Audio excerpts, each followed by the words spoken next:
चक्रवाती तूफान यास के उत्तरी ओडिशा के तट से टकराने की प्रक्रिया शुरू। ओडिशा के धारमा, बालासोर, भद्रक सहित तटवर्ती इलाकों में तेज हवा के साथ भारी बारिश जारी। एनडीआरएफ की 113 टीमें राहत और बचाव कार्य के लिए तैनात। नौसेना और वायुसेना भी स्थानीय प्रशासन के साथ सहायता के लिए मौजूद। पश्चिम बंगाल में भी तूफान यास से निपटने के लिए पूरी तैयारी। राज्य में कई जगहों पर बारिश जारी। मौसम विभाग ने बिहार, झारखंड और सिक्किम में कई जगह भारी बारिश का जताया अनुमान।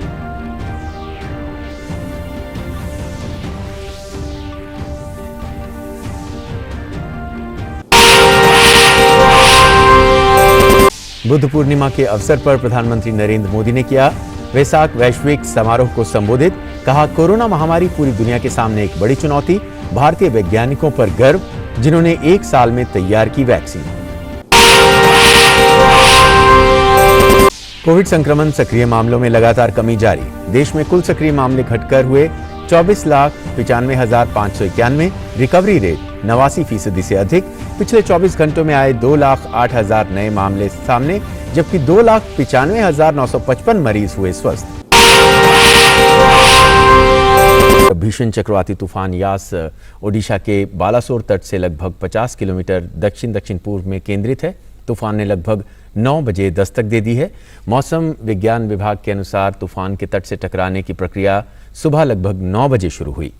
इस प्रक्रिया को पूरा होने में लगभग 3 से 4 घंटे का समय लगेगा। तूफान के सबसे ज्यादा प्रभावित ओडिशा के बालासोर और भद्रक जिलों पर पड़ेगा। मयूरभंज जिले में तूफान की गति 100 किलोमीटर प्रति घंटा रहने की आशंका है। तूफान यास के असर से ओडिशा के कई जिलों में तेज बारिश हो रही है। ओडिशा के मुख्यमंत्री नवीन पटनायक खुद तैयारियों की समीक्षा उन्होंने की और इस तूफान की गतिविधियों पर पारादीप स्थित डॉपलर मौसम रडार द्वारा निगरानी रखी जा रही है। केंद्र और राज्य सरकार भी इस तूफान पर नजर रखे हुए हैं।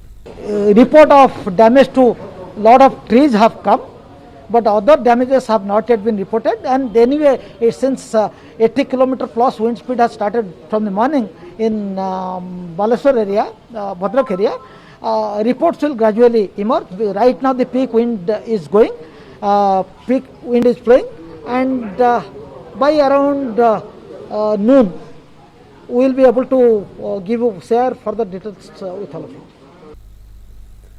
और पश्चिम बंगाल में भी इस तूफान के प्रभाव के चलते कई इलाकों में बारिश हो रही है।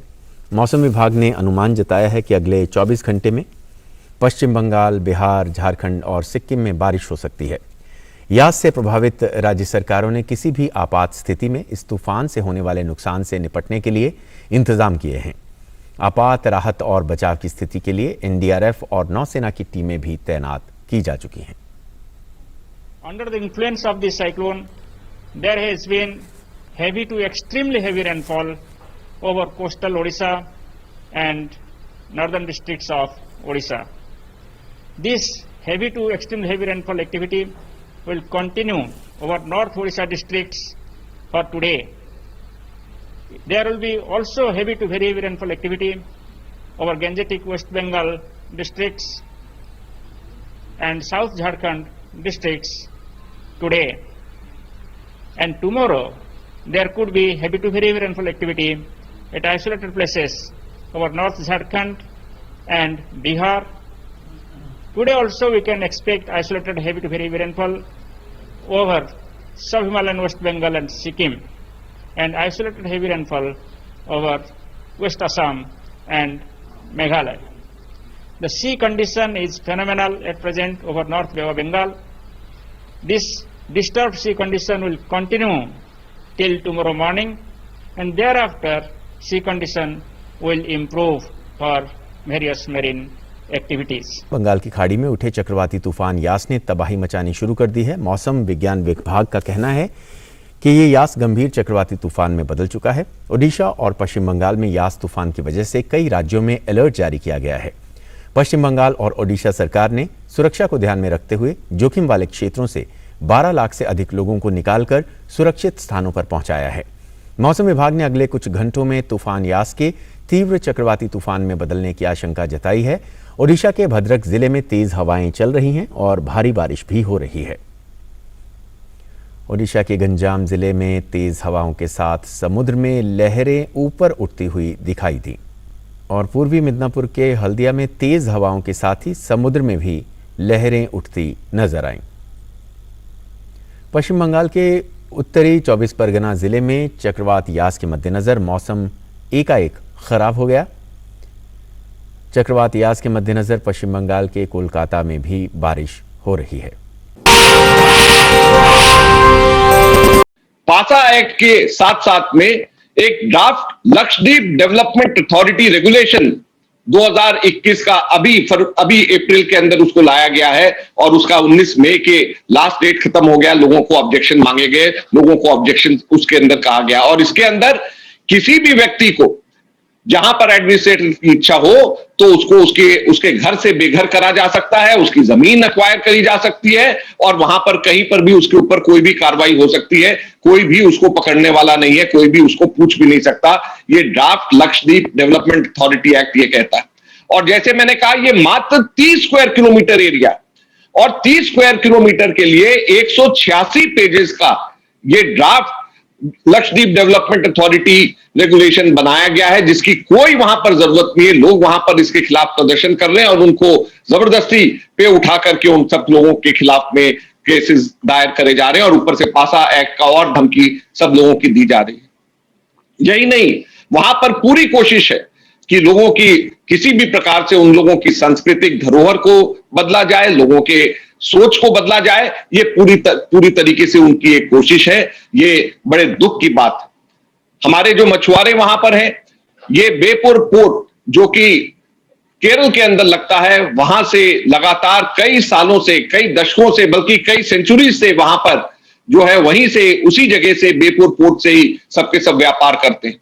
अब प्रशासन ये कह रहा है कि बेपुर पोर्ट छोड़ दीजिए केरल के साथ में, अब उसकी जगह मैंगलोर पोर्ट से आप जाकर के करें और इसके अंदर भी छिपी हुई साजिश है जो कि वहां के मछुआरों को तंग करने के लिए 2000 कॉन्ट्रैक्ट लेबर को वहां से हटा दिया गया है सरकार के द्वारा और ये पहला कदम है कि वहां पर लोकल लोगों को हटा दिया जाए और इसके लिए भी वहां पर बहुत बड़ी लोगों के अंदर नाराजगी है।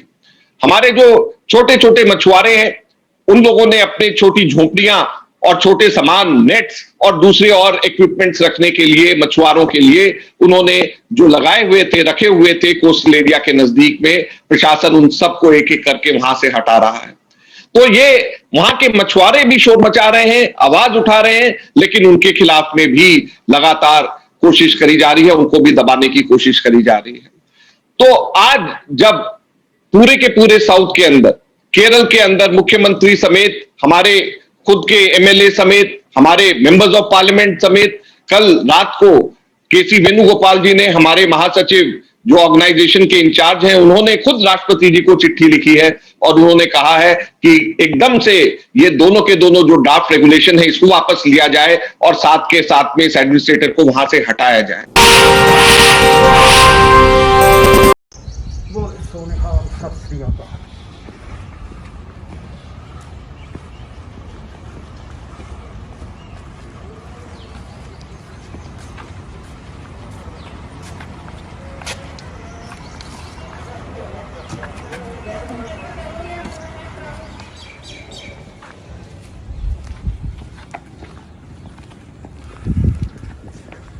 पंजाब उड़ीकदा है, पंजाब दी किसानी उड़ीकदी है।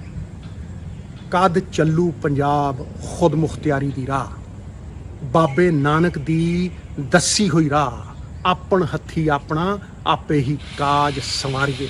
ओ राह पिछले 20-25 सालों तो वध रहा कर्ज, घट रही आमदन ते घट रही उपज पंजाब दे हर छोटे ते वड्डे किसान नूं संघर्ष करन दे लई मजबूर कर रही है। इज्जत दी रोटी दा संघर्ष। पंजाब अज 3 काले कानूनां खिलाफ लड़ रहा है जो पंजाब दी डुबदी किसानी नूं बिल्कुल ही खत्म करन वास्ते लिआंदे गए हन, बद नालों बदतर बनाउण दे लई लिआंदे गए हन।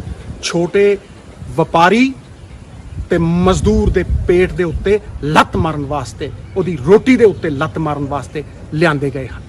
ਜੇ ਖੇਤੀ ਕਾਨੂੰਨ ਰੱਦ ਨਾ ਹੋਏ, MSP ਨੂੰ ਹੋਰ ਫਸਲਾਂ, ਸਬਜ਼ੀਆਂ, ਫਰੂਟ, ਦਾਲਾਂ ਦੇ ਉੱਤੇ, ਆਇਲ ਸੀਡਾਂ ਦੇ ਉੱਤੇ ਕਿਸਾਨਾਂ ਨੂੰ ਦੇ ਕੇ ਸਰਕਾਰੀ ਖਰੀਦ ਨਾ ਹੋਈ, ਕਿਸਾਨਾਂ ਹੱਥ ਸਟੋਰੇਜ ਨਾ ਦਿੱਤਾ ਗਿਆ ਤੇ ਕਿਸਾਨੀ ਤੇ ਵਾਧਾ ਕਰਜ਼ਾ ਖਤਮ ਨਾ ਹੋਇਆ ਤੇ ਪੰਜਾਬ ਨਹੀਂ ਉੱਠਣਾ।